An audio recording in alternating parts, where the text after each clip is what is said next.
Welcome back, Nine War Chronicles. Today we're going to talk some Syrian mythology, and we're going to start with Aglibol, who is an ancient deity, as we see pictured there, and he's also known by the name the Bull of Bel, and typically associations with bull are about power.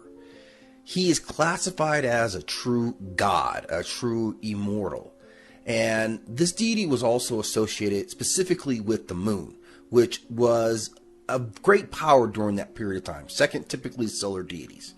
And he comes from the faith of ancient Syrian people and was known throughout that culture, but his influence lasted into Greek and Roman culture as well. He was affiliated with a couple of triads, but the biggest is the Triad of Bel, which was a cosmic triad. He was also the center of the Cult of Bel, where he was the center focus.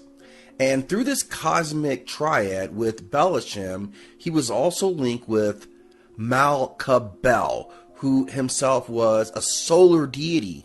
And in this arrangement, he was more powerful, or perceived as more powerful than the solar deity. He is not known for any family associations outside of these connections, and no mention of him is in other literature, although we do find mention in reliefs and artwork that we see. Being a lunar god, he is of course associated with the moonstone, and it is known that his sacred number is 3.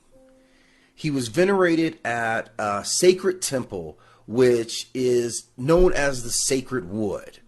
And in connection with his moon association, his sacred color, of course, would be white, which is associated with purity.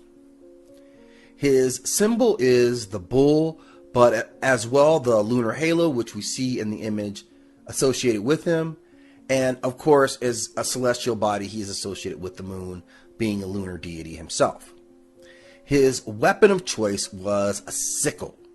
And the history of this deity, who we don't know a lot about, beyond the fact that this was a Syrian god who generated from the Syrian people, ancient Syrian people, and was primarily worshipped in the city of Palmyra, and formed another significant treaty alongside Bel and Yarabol, but was always closely associated with Malakbel, to the point that sometimes in history their association was almost as one, as if they were one being.